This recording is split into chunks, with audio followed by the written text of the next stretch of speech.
దేవుని పరిశుద్ధ నామమునకు మహిమ కలుగునుగాక. ఆమేన్. ఈ ఉదయకాల శుభములు మీకు తెలియజేయుచున్నది రెవరెండ్ కె శ్యాంబాబు. ఈ దినము కొరకు దేవుని వాక్యము. అయితే అన్నిటి అంతము సమీపమై ఉన్నది.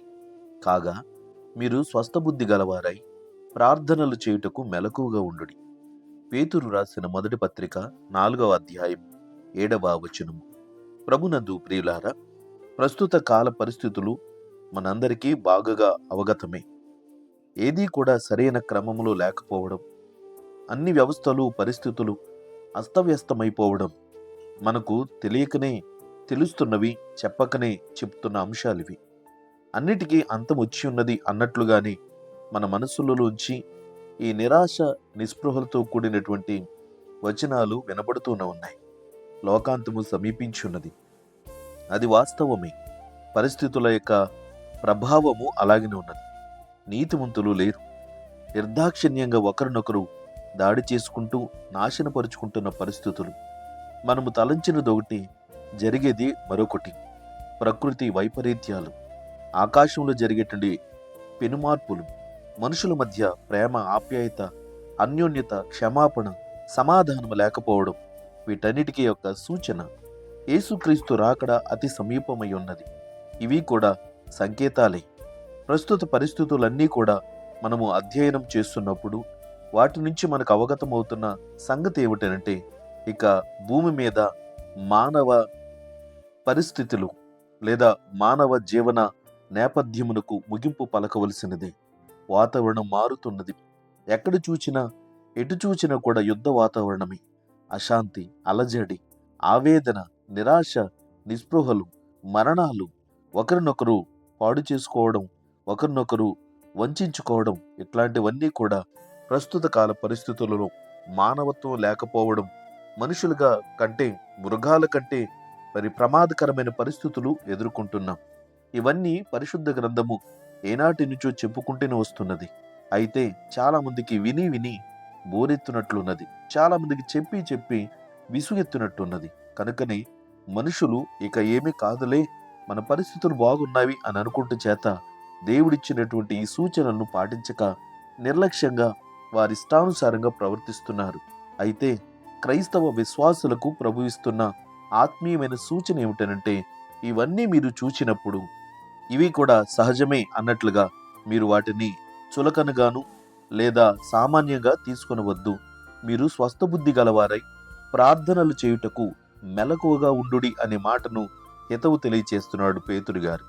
ఈ రోజున మన పరిస్థితులు అన్నీ కూడా కేవలము దైవభక్తి మీద మాత్రమే క్షేమముగా ఉండగలవు అని చెప్పడానికి ఇదొక సోదాహరణం.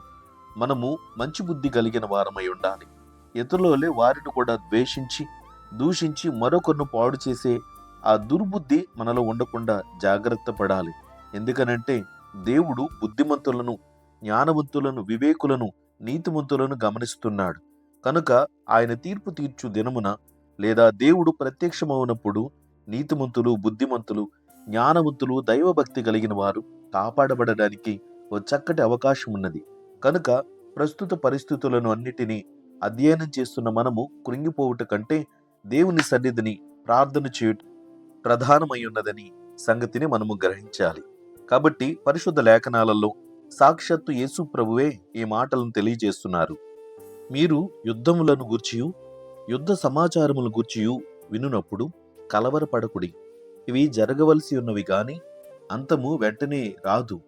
జనము మీదికి జనమును, రాజ్యము మీదికి రాజ్యమును లేచును. అక్కడక్కడ భూకంపములు కలుగును, కరువులు వచ్చును.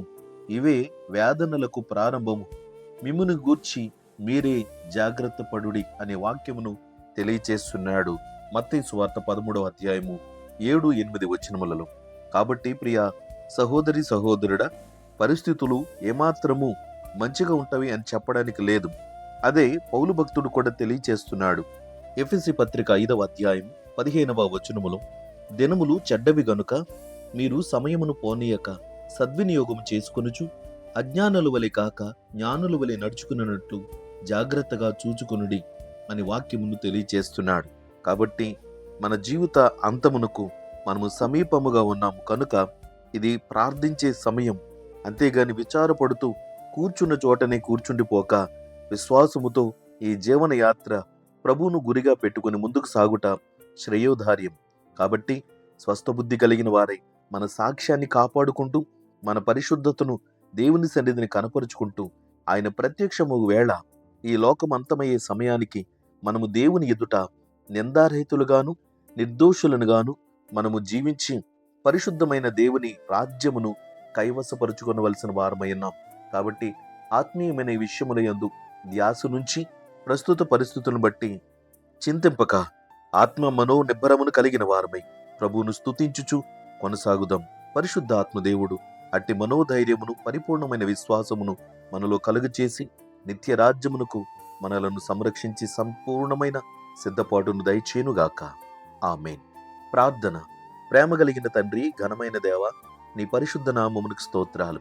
నీవు అనుగ్రహించిన ఆశీర్వాదమును బట్టే ఈ రీతిగా మేము కొనసాగలుగుతున్నాం. దైవికమైన మనస్సుతో మేము మునుముందుకు సాగుచుండగా ప్రస్తుత పరిస్థితులు మమ్మలను కలవరపాటుకు గురి చేయుచున్నాయి.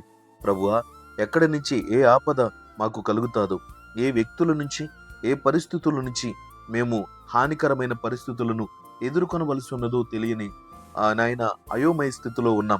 అపవాది కలిగించే గలిబిలి, శోధనలు, శరీరపరమైన రోగాలు, ప్రకృతి వైపరీత్యాలు, ప్రభు ఆర్థికపరమైన ఇబ్బందులు, బిడలేక భవిష్యత్తు, ప్రభు అయోమయము అగమ్య గోచరముగున్నది. కనుక ఎవరికో ఎక్కడో ఏదో జరుగుతున్నప్పుడు అది మాకే జరుగుతున్నట్లుగా బాధపడుతున్నా కొంచెమైనను స్వస్థ బుద్ధి కలిగిన వారమై ప్రార్థన చేయుట యందు ప్రభు మనసు నెలపలేని పరిస్థితులు ఉన్నాం. కనుక సరిచేయండి. అంత్యదినములలో నీ పరిశుద్ధాత్మ సహాయమును మాకు కలుగచేసి ధైర్యమును కోల్పోక, విశ్వాసమును కోల్పోక, నిరీక్షణతో మునుముందుకు సాగుటకు మాకు సహాయం చేయండి.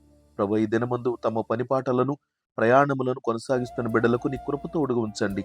సమస్తమైన కీడుల నుండి, గండముల నుండి, అపాయముల నుండి, ప్రమాదముల నుండి, సాతాను శోధనల నుంచి, ప్రమాదకరమైన మరణకరమైన పరిస్థితుల నుంచి, వ్యాధి రోగ రుగ్మతల నుంచి ప్రతి వారిని కాపాడి స్వస్థపరచు తండ్రి. సమాధానము, నెమ్మదిని కలుగచేయండి. నీ సేవకులమైన మాకును, మాతోటున్న సేవకులకు, సువార్థికులకు, ఉపదేశకులకు, సంఘ కాపురులకు నీ కృపాక్షేమమును కాపుదల దయచేయండి. ఈ వాక్యం ఆలకిస్తున్న ప్రతి బిడ్డలను దీవించండి, ఆశీర్వదించండి. స్కూల్స్కి, కాలేజెస్కి వెళ్తున్న బిడ్డల రాకపోకలలో, చదువులలో తోడయుండి అభివృద్ధిని, ఆశీర్వాదమునియండి. ఈ దినమందు నీ సన్నిధిని పిలుపునందుకుని నిద్రించిన భక్తులను జ్ఞాపకం చేసుకుని దేవా, నీ రాకడ దినమందు నాయన మృతునందున క్రీస్తునందని మృతులను ప్రభ నిత్య జీవమును కొరకు జ్ఞాపకం చేసుకుని నిత్యరాజ్యము చేర్చుమని ఆ పునరుత్థాన భాగ్యం ప్రతి వారికి ఇమ్మని వేడుకుంటూ యేసుక్రీస్తు నామమున ప్రార్థన చేయుచున్నాము పరమ తండ్రి. ఆమేన్. తండ్రి, కుమారుడు, పరిశుద్ధాత్మయను త్రియేక దేవుని దీవెన ఇప్పుడు ఎల్లప్పుడూ మీకెల్లరకు తోడయుండునుగాక. ఆమేన్.